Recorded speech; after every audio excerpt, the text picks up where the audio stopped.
Welcome to story बक्स। तो अब तक हमने देखा था कि मोनिका किडनैप हो जाती है और हमें नहीं पता उसे किसने किडनैप करा। उसके साथ यिनज़ी भी किडनैप हो जाता है और हमें पता चलता है कि बॉस मू ही मोनिका के फादर हैं और बॉस मू का कोई तो कनेक्शन है किडनैपर से। तो चलिए देखते हैं। तो आगे की कहानी शुरू करते हैं। अबांडन्ड इंडस्ट्रियल साइट। हम देखते हैं कि काफ़ी सारे आर्मी ऑफिसर्स बंदूक लेके लाइन से खड़े हैं। तभी वहाँ बॉस मू आते हैं। उन्हें देख सारे सोल्जर्स उन्हें चेक करने लगते हैं। बॉस मू मन में सोचते हैं तो अभी इस मुकाम तक पहुँच गया है कि इसके पास अब इतनी ताकत है। ऐसा लगता है कि वो इस दिन का इंतज़ार बरसों से कर रहा था। तभी यहाँ पूरा सिस्टम तैयार है। तभी आवाज़ आती है, इंस्पेक्शन पूरा हुआ, तुम अंदर जा सकते हो। और बॉस मू अंदर चले जाते हैं। वो देखते हैं कि वो शख्स कुर्सी पर बैठा हुआ है।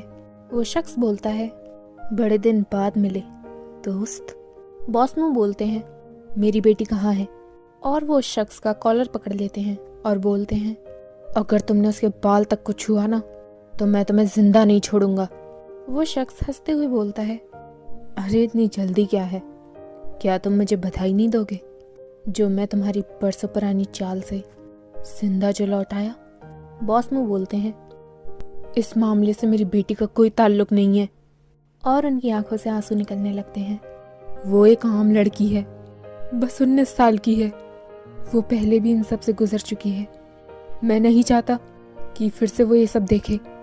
वो शख्स हंसता है और ईविली बोलता है, अगर मेरा बेटा जिंदा होता तो वो भी आज 19 साल का होता नहीं?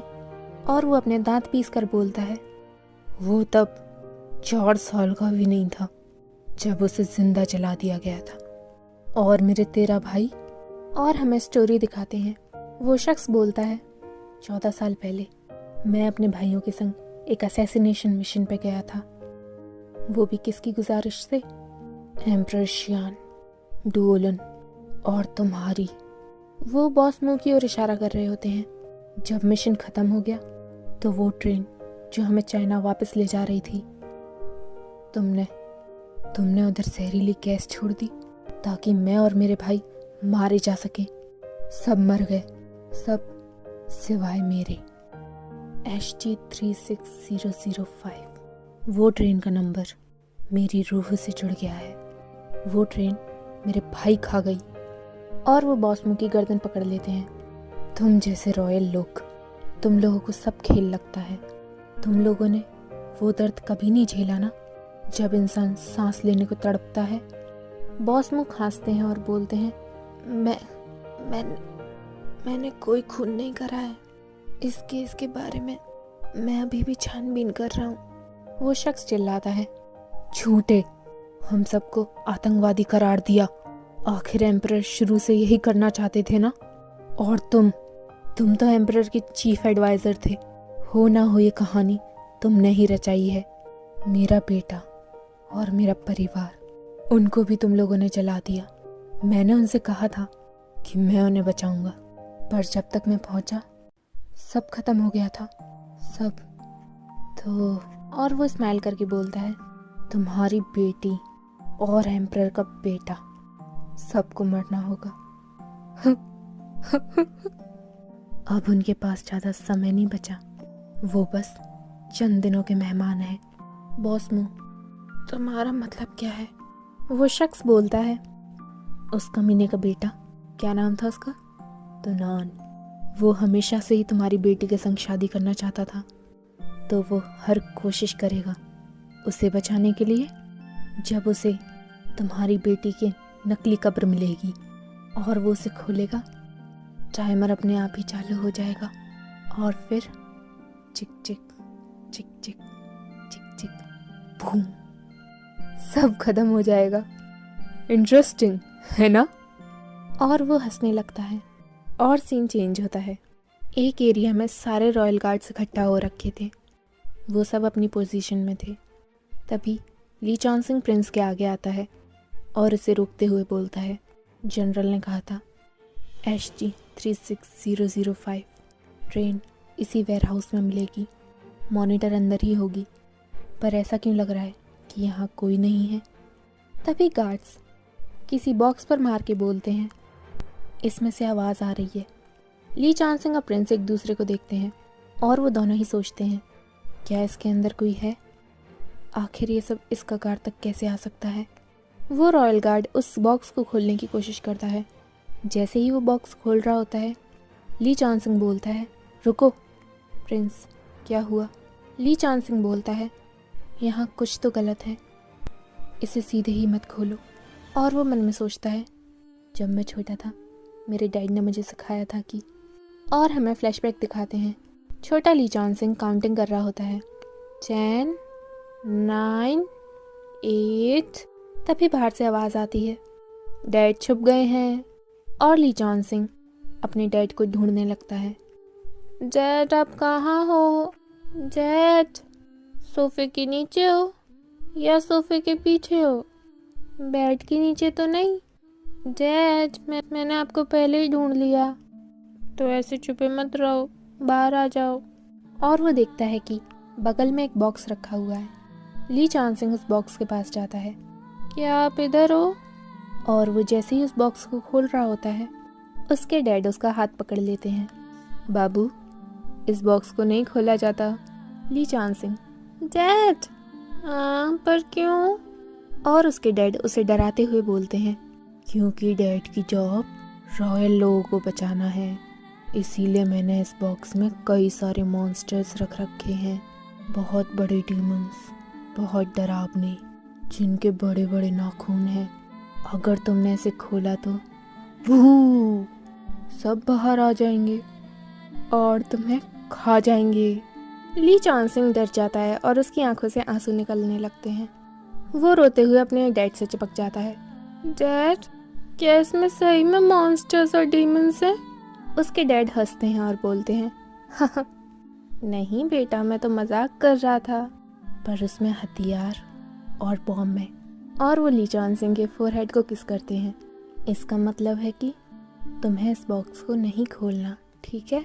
हो सकता है किसी भी बॉक्स में जो सामान हो वो तुम्हारे लिए डेंजरस हो। ली चांसिंग रोते हुए बोलता है, आई हेट यू, आपने मुझे फालतू में डरा दिया। उसके डैड बोलते हैं, तुम डरो मत, मैं हमेशा तुम्हारे साथ रहूँगा और तुम्हें प्रोटेक्ट करता रहूँगा। और फ्लैशबैक एंड होता है। ली चांसिंग बोलता है, क्या होगा अगर उस बॉक्स में कोई डेंजरस चीज़ हो तो? प्रिंस, तो हम किसी एक्सपर्ट को सूचित करते हैं। और वो ली चांसिंग की ओर देखते हैं। ली चांसिंग कुछ ठीक नहीं लग रहा था, तो वो पूछते हैं, क्या तुम ठीक हो? और वो मन में सोचते हैं, तुम थोड़े परेशान से लग रहे हो। तभी ली चांसिंग बोलता है, ऐसा कुछ नहीं है, बस कुछ यादें आ गई जो मेरे और मेरे डैड के बीच थी। बहुत समय हो गया जब मैंने उन्हें आखिरी बार देखा था, बस याद आ गई और कुछ नहीं। और प्रिंस को अपने लिटिल पोटैटो की याद आती है।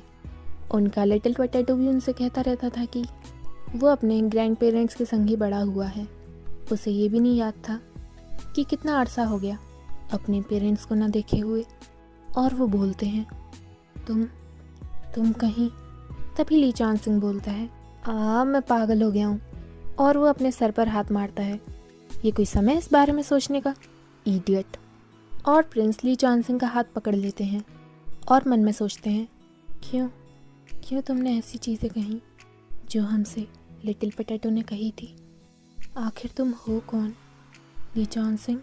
तभी रॉयल गार्ड बोलता है, इंस्पेक्शन कर लिया गया है, इस बॉक्स में कोई भी खतरा नहीं है। प्रिंस बोलते हैं, ओके, अभी इसे खोलो। वो बॉक्स खुलता है और वो लोग देखते हैं कि यिनज़ीवी अंदर बंधा हुआ है। प्रिंस और ली चांसिंग चिल्लाते हैं, यिनज़ीवी? और वो उसके मुंह की पट्टी खोलते हैं। यिनज़ीवी चिल्लाता है, मॉनिटर को ढूंढो जल्दी, उसकी बॉडी से बॉम्ब अटैच्ड है, बस 20 मिनट बचे हैं।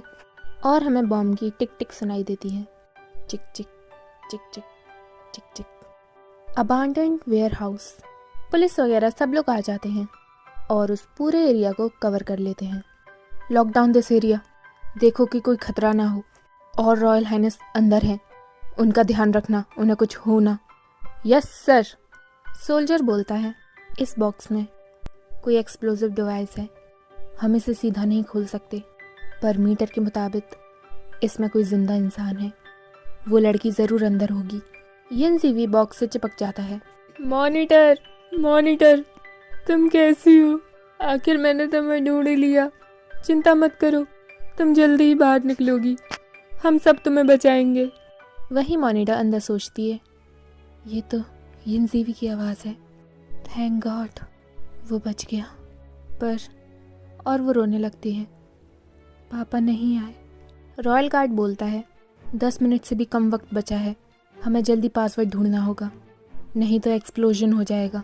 ली चांसिंग मन में सोचता है, समय जा रहा है तो नान को इधर नहीं होना चाहिए। वो यहाँ से जा क्यों नहीं रहा? हाँ, मैं जानता हूँ उसे मॉनिटर की बहुत चिंता है और उनके रिश्ते के बारे में भी, पर फिर भी ये काफ़ी डेंजरस है। उसे यहाँ नहीं होना चाहिए। रॉयल गार्ड बोलता है, योर हाइनेस, ये बॉक्स एक्सप्लोड कर जाएगा अगर हमने कोई भी गलत पासवर्ड डाला तो।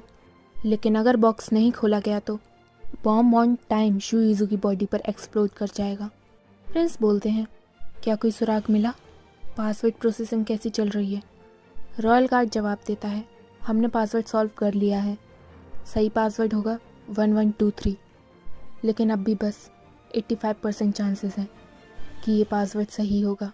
इसीलिए सेफ्टी के हेतु आप सब लोगों को बाहर जाना चाहिए। यिनज़ीवी चिल्लाता है, नहीं, मैं नहीं जाऊंगा। मैंने मॉनिटर से वादा करा है कि मैं उसके संग ही रहूंगा, खासकर इस हालत में। ली चांसिंग बोलता है, मैं भी नहीं जाऊंगा। आज जो कुछ भी हो रहा है मेरी वजह से हो रहा है, नहीं तो आज मॉनिटर किडनैप नहीं होती। और वो याद करता है कि बॉस मूस से बोलते हैं, मैं किडनैपर से बात करने जा रहा हूँ। ली चांसिंग, मैं तुम्हारे ही भरोसे हूँ। अगर शुइज़ू मिले तो उसका अच्छे से ध्यान रखना। और ली चांसिंग बोलता है, मैंने बॉस मूस से वादा करा था, मैं मॉनिटर को अकेले नहीं छोड़ सकता। प्रिंस बोलते हैं, ली चांसिंग और यिनज़ीवी, ये समय नहीं है। अपने इमोशंस को अपने ऊपर हावी मत होने दो। ली चांसिंग, जाओ यहाँ से। ली चांसिंग कुछ नहीं बोलता और प्रिंस को धक्का दे देता है। प्रिंस वेयरहाउस के बाहर निकलते हैं और ली चांसिंग सीधा डोर लॉक कर देता है। प्रिंस बाहर से चिल्लाते हैं, ली चांसिंग। ली चांसिंग प्रिंस की ओर प्यार से देख रहा होता है, क्योंकि उसे नहीं पता था कि अब क्या होने वाला है। हो सकता है कि ये उसका आखिरी वक्त हो और वो प्रिंस को फिर कभी ना देख पाए, फिर कभी वो उस चेहरे को ना देख पाए जिसे देखकर उसके दिन भर की थकान दूर होती थी, जो इंसान उसे सोचने पर मजबूर कर देता था, जिसके ऑर्डर्स वो हमेशा मानना चाहता था। इसीलिए नहीं क्योंकि वो प्रिंस है, बल्कि इसीलिए क्योंकि वो तुनान है, उसका तुनान। और ली चांसिंग सोचता है, सॉरी, इस बार मैं तुम्हारे ऑर्डर्स नहीं मान सकता। प्रिंस ली चांसिंग की ओर ही देख रहे होते हैं। वो काफ़ी घबरा रहे थे। तभी रॉयल गार्ड्स बोलते हैं, जल्दी करो, प्रिंस को यहाँ से दूर ले जाओ, हमें उन्हें बचाना होगा। और सीन चेंज होता है। Main building. ली चांसिंग के फादर बोलते हैं, अगर उन्हें तुम्हारी बेटी मिल भी गई हो तो अभी तो शो शुरू हुआ है। बॉस मुँह चिल्लाते हैं, आखिर तुम करना क्या चाहते हो? ली चांसिंग के फादर बोलते हैं, मैं चाहता हूँ कि तुम्हारे बच्चे उस ट्रेन में मारे जाएं, जैसे मेरे भाई मारे गए थे, ताकि तुम्हें ये एहसास हो कि जब मेरा बेटा मरा था तो मुझे कितना दर्द हुआ था। बॉस मुँह ली चांसिंग के फादर को पंच करते हैं और बोलते हैं, कमीने, अंदर मेरी बेटी ही नहीं बल्कि तुम्हारा बेटा भी है, वो अब भी जिंदा है, समझे तुम? ली चांसिंग के फादर शॉक हो जाते हैं और सीन चेंज होता है। वेयर हाउस के बाहर प्रिंस वहीं इंतज़ार कर रहे थे। वो सोच रहे थे अगर पासवर्ड सही हुआ तो वो लोग बच जाएंगे। और हमें फ्लैशबैक दिखाया जाता है। वेयर हाउस जाने से पहले प्रिंस और बॉस मुँह बात कर रहे होते हैं। प्रिंस बोलते हैं, आप क्या कह रहे हैं? ली चांसिंग किडनैपर का बेटा है? बॉस मुँह बोलते हैं, हाँ, ली चांसिंग के फादर ने देश के साथ धोखा किया था, इसीलिए उनके गांव वालों ने उनका घर जला दिया। मैंने उन लोगों को बचाया और उन्हें नई जिंदगी दी, लेकिन ली चाओशेंग को लगता है कि उसका बेटा मर गया। उसने शुइज़ू को इसीलिए किडनैप किया होगा ताकि वो अपने बेटे की मौत का बदला ले सके। वहीं प्रिंस वरीडली मन में सोचते हैं, हमने कभी नहीं सोचा था कि सच ये होगा। अगर ली चॉन सिंह को पता चला तो वो पक्का खुद को ही ब्लेम करेगा।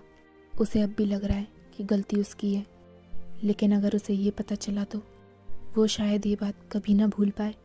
तभी बॉस मुंह बोलते हैं, अभी हमारे अलावा किसी को नहीं पता कि आखिर किडनैपर कौन है, लेकिन अगर सच सामने आया तो हो सकता है ली चॉन सिंह खतरे में आए। इसीलिए तुम उसे कुछ नहीं बताओगे जब तक सिचुएशन थोड़ी काम नहीं हो जाती। प्रिंस, हम आपसे सहमत हैं। और फ्लैशबैक एंड होता है। प्रिंस सोचते हैं, अगर हम उसको सच पहले ही बता देते तो शायद ली चॉन सिंह आज इस जगह नहीं फंसता। वो नंबर क्या थे? 1123।